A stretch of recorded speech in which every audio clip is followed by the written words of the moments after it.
નમસ્કાર દર્શક મિત્રો, વૈભવદ્રષ્ટિ સમાચારમાં આપનું હાર્દિક સ્વાગત છે। પેટ્રોલની અછતની ખોટી અફવાને લઈને બોડેલી તેમજ વડોદરાના પેટ્રોલ પંપની બહાર લાગી લાંબી લાઈનો। સોશિયલ મીડિયા પર પેટ્રોલની અછતની ખોટી અફવાઓ ફેલાવવામાં આવી હતી, જેને લઈને આમ જનતા ચિંતામાં આવી ગઈ હતી।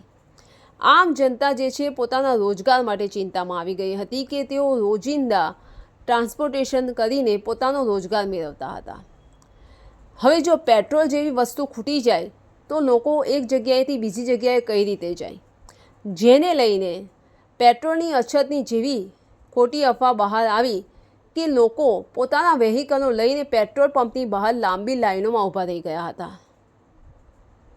લોકો બને એટલું પેટ્રોલ જે છે એ ખરીદવા માટે તૈયાર હતા કે જેથી ભવિષ્યમાં તેમને પેટ્રોલને લઈને કોઈ તકલીફ ન ઊભી થાય। હાલાંકि સરકાર દ્વારા અત્યાર સુધી કોઈપણ એવું નોટિફિકેશન કે જાહેરનામું બહાર પાડવામાં આવ્યું નથી કે જેમાં આ વાતને પુષ્ટિ મળતી હોય। આ એક ખોટી માહિતી હતી અને એક ખોટી અફવા હતી, જેને કારણે આમ જનતામાં એક હોબાળો મચી ગયો હતો।